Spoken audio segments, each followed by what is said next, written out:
Bonjour à tous et bienvenue dans cette nouvelle vidéo. C'est Kylian pour Nomad Shop et aujourd'hui on se retrouve pour une vidéo qui a été beaucoup demandée en commentaire par nos abonnés rollers. Comment entretenir son roller, comment conserver le roller le plus neuf possible tout au long de son utilisation.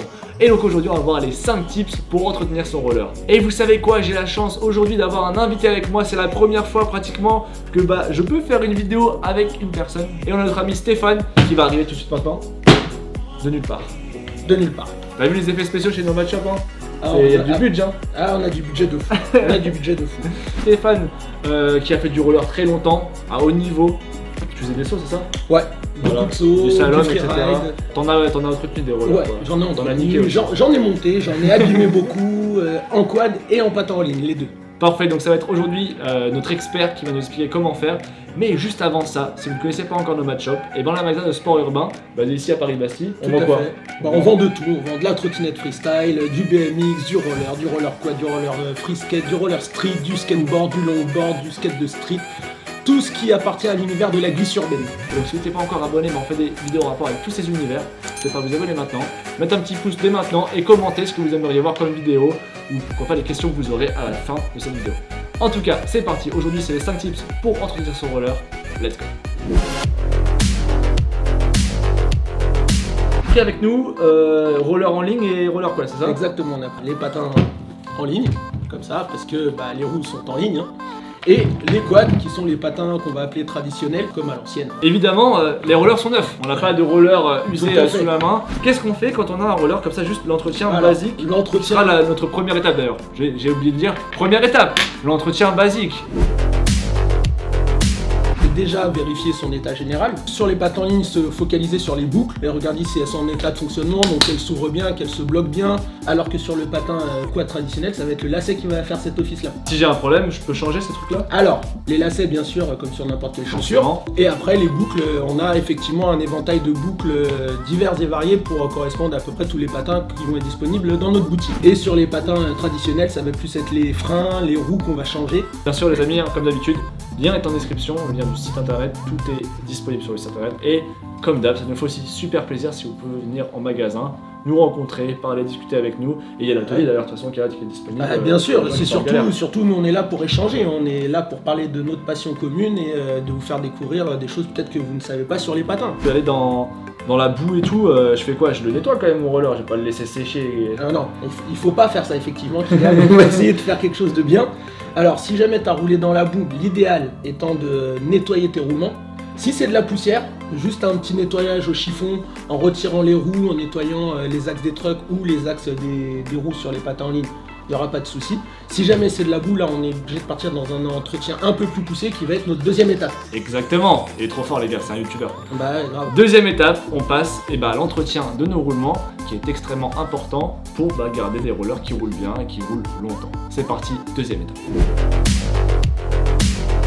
Donc nous allons passer sur notre deuxième étage, c'est-à-dire l'entretien. Étage? T'as dit étage? Je sais pas, alors attention, je vais aller au deuxième étage parce que... voilà. Deuxième étape de notre entretien poussé du roulement. Donc on va être obligé je peux le faire moi aussi en fait. Bien sûr, je t'ai pris un outil. Des outils. Ah ouais, maintenant je dois faire ça aussi. Attends. On démonte alors, première étape de la deuxième étape, on démonte. Voilà, on démonte. J'ai besoin d'avoir une roue de skate quoi. Et une roue de skate en plus gros. Donc on va avoir exactement les deux mêmes choses des deux côtés, c'est-à-dire un axe pour la roue du patin en ligne et un axe pour la roue du patin quad.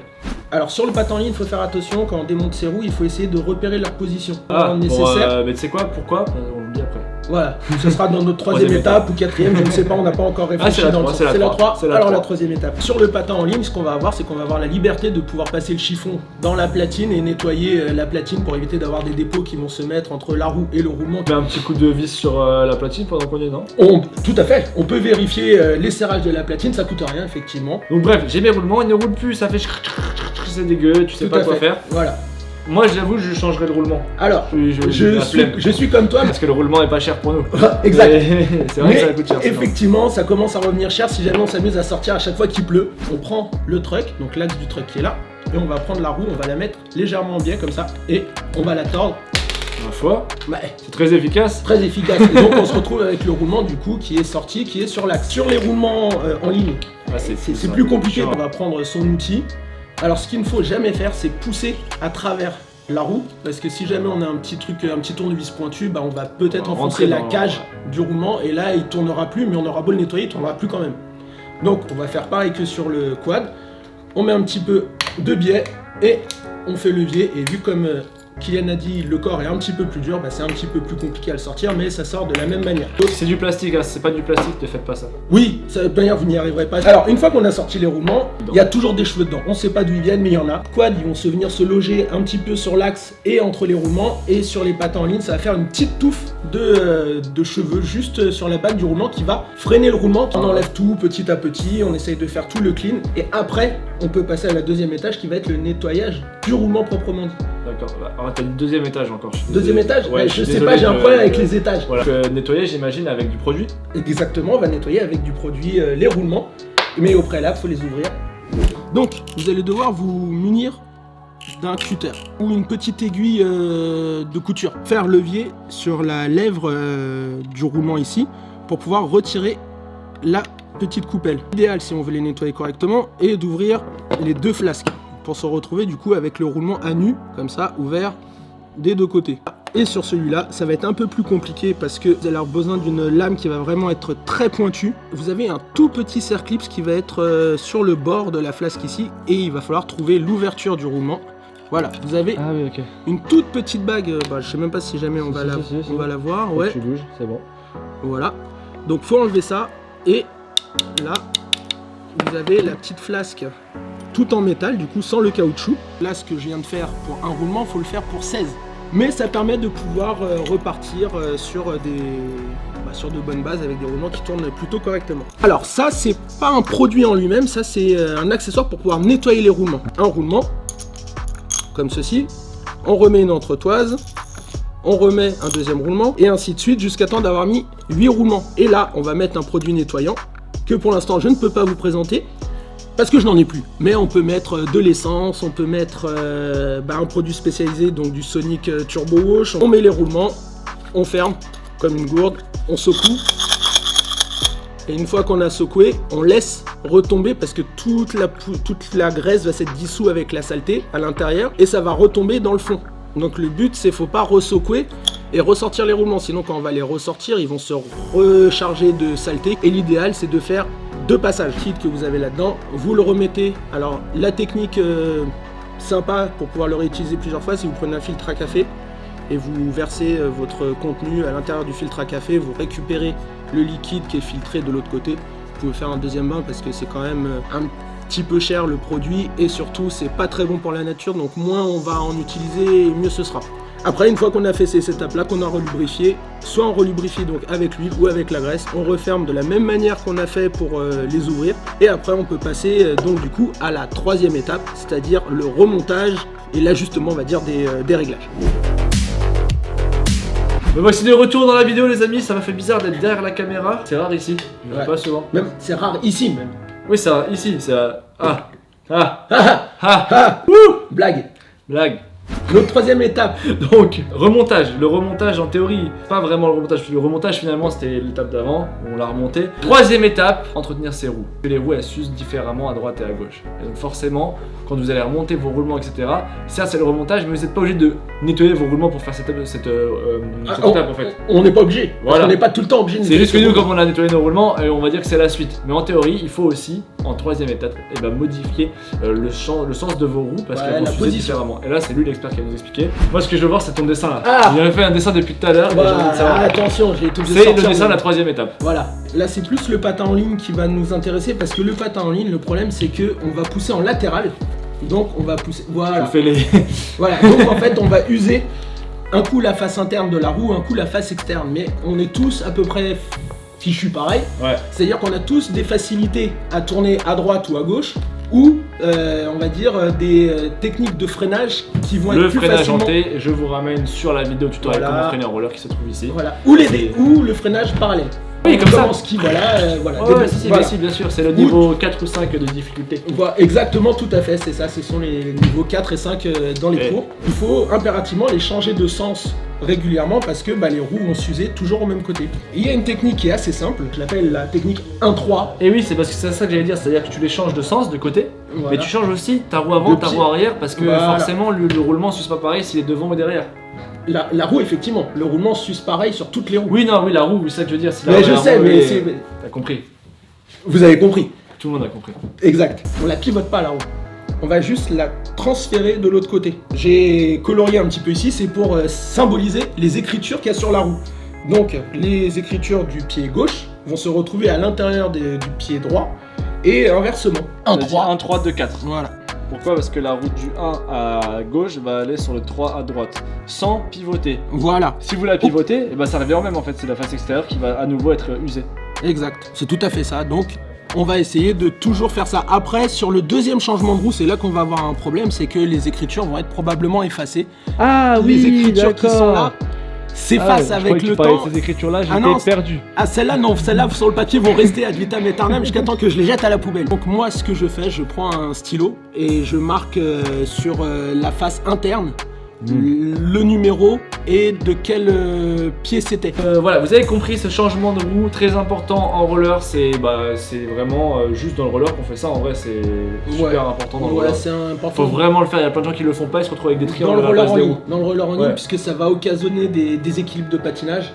Et surtout, on va surtout. On appellera les gens qui ne le font pas les trianglistes. Les triangles. Ouais, voilà, les trianglistes. Les gens qui roulent avec des triangles à la place des roues. Voilà, en fait, après, on se retrouve avec les pieds en X comme ça, parce que on n'arrive plus à garder la cheville dans l'axe. Juste pour terminer sur cette étape, il va falloir remonter la roue. Et à ce moment-là, il y a un petit tips. Tu m'as dit, même un type X. Un type X. Alors. C'est là que on va arriver, c'est que normalement le type X, ça va marcher très bien sur le skate et sur le quad, mais pas sur le patin en ligne. Alors même si jamais on a du frein filet d'origine sur les axes, sur les patins en ligne, on sert toujours... Frein filet, pour ceux qui ne savent pas, c'est une espèce de petit truc bleu. Exactement. Qui permet qu'en fait quand on serre, ça ne se desserre pas trop vite. Ou alors on peut le faire avec du vernis à ongles. C'est sur les quads que c'est le plus intéressant, puisque sur le patin en ligne, on va pouvoir serrer très fort en contrainte. D'accord. Donc ça va beaucoup moins se desserrer sur les patins en ligne que sur les quads. Ok. Voilà, donc on va mettre un petit peu effectivement, avant le remontage, on va mettre un petit peu de Tipex ou de vernis à ongles sur le filet de l'axe avant de remettre le boulon. Donc le filet, c'est les rainures. Voilà. Et ça va combler et ça va sécher, ça va le tenir en position, comme ça il va pas se desserrer trop vite avec les vibrations. Il y a une dernière chose qui va plutôt être intéressante pour les personnes novices, voilà, qui n'ont pas encore beaucoup pratiqué, qui n'ont pas encore toute la théorie du roller, soit pour le quad, que ce soit pour le roller en ligne. Ouais. Souvent, ces personnes novices, bon, le roller en quad, souvent t'as le frein quand même. Mais le roller en ligne, quand tu commences à savoir rouler, free skate et tout, t'as plus de frein. Donc, d'une part, déjà, le frein, tu m'as dit, il y a un entretien à faire. Alors, il y a un entretien, c'est plus une surveillance pour pas se retrouver avec le frein qui tombe ou le frein qui est trop usé, et donc du coup on commence à attaquer la vis de fixation ou autre. Ok. Faut juste regarder son usure générale. L'usure, le revisser un peu, voilà. Visser. Voilà, ce qui permet du coup de prendre de l'élan. Ah oui, ça pour courir. Voilà, pour courir. Donc en fait, le frein sur le quad est prévu pour freiner, mais quand on est en arrière. Et c'est là que c'est compliqué, c'est-à-dire que quand on va freiner avec le frein, c'est pour ça qu'en général les gens l'utilisent en biseau, c'est qu'ils vont laisser traîner le pied comme ça sur le frein. Alors c'est là que c'est compliqué, si jamais on se retourne avant de freiner, on va freiner comme ça et le frein freine bien à plat et surtout il a beaucoup de surface de contact donc il freine très vite. Donc vous avez le frein comme ceci, donc qui est en général fixé par une vis en dessous et un guide et un guide aussi. Et un guide. Le truc c'est que quand il est trop usé, on va commencer à attaquer la vis de fixation. Donc d'une part on n'arrivera pas à le démonter. Autant essayer de le changer avant qu'il soit usé pour pas payer plus cher pour le changer. Et ensuite vous avez une petite indication sur le frein en général sur toutes les... Témoin d'usure. Un témoin d'usure. Donc il y a marqué, alors c'est en anglais attention, il y a marqué c'est la dernière limite. Pour terminer cette vidéo sur justement donc les conseils, c'est aussi conseils pratiques pour rouler. Bon, on en parlait de ça, c'est des conseils en général pour rouler. Donc on a parlé des freins, en fait il n'y a aucun rapport, mais c'est pas grave, vous le savez au moins. Plus on roule dans des bonnes conditions, moins il y a d'entretien. Et moins on abîme le matériel effectivement. Voilà, donc ne pas rouler sous la pluie. si possible. Voilà, on peut le faire, éviter mais de- voilà, ne pas rouler dans la Dans la boue, poussière. dans la poussière. Voilà. Euh, Voilà, on joue pas au foot avec ses rollers sur le terrain, voilà, on enlève les rollers. Voilà, on le évite de faire- freinage hanté c'est intéressant, Ouais. mais Un on truc le fait pas important. trop. Tu mets du petit spray anti-odeur parce que tes rollers, Voilà. la semelle c'est pareil, il faut l'entretenir. Voilà, Si donc, elle est abîmée, t'en achètes une nouvelle. Petite boule antibactérienne. Voilà, parfait. Voilà. Pour les semelles, puisque Kylian en parle, on a aussi la possibilité pour améliorer le contrôle et le maintien du pied. Ouais, on ça peut va. mettre, on peut mettre des semelles anatomiques. On commence à être un peu dans le upgrade, d'ailleurs Voilà. on va peut-être faire Voilà. la vidéo sur le On upgrade. est un si petit ça peu dans intéresse. l'upgrade, voilà. Ouais, tout à fait. N'hésitez pas à nous le dire en commentaire, parce Voilà. que là on vous a parlé de l'entretien, et l'upgrade est très rapide aussi à faire, aussi bien sur du en ligne, du freeskate. Ouais, tout à fait. Il y a vraiment, on peut améliorer son roller pour qu'il soit encore plus Et en puis, accord avec son rider. Ouais. Alors je vous dis à la prochaine, si jamais je peux vous renseigner, et puis je vous laisse. Et oui, n'hésitez pas à venir en magasin, il sera toujours là pour vous conseiller, il y a d'autres conseillers, on a des spécialistes dans chaque sport. Et pour terminer cette vidéo, si on ne s'est pas encore abonné, faites-le maintenant. Bah, voilà, vous cliquez sur À s'abonner, un Voilà. petit pouce en l'air, le commentaire à la question, nous on y répondra. voilà. Et on se dit à mercredi prochain, 12h. Ciao les potes et bon ride.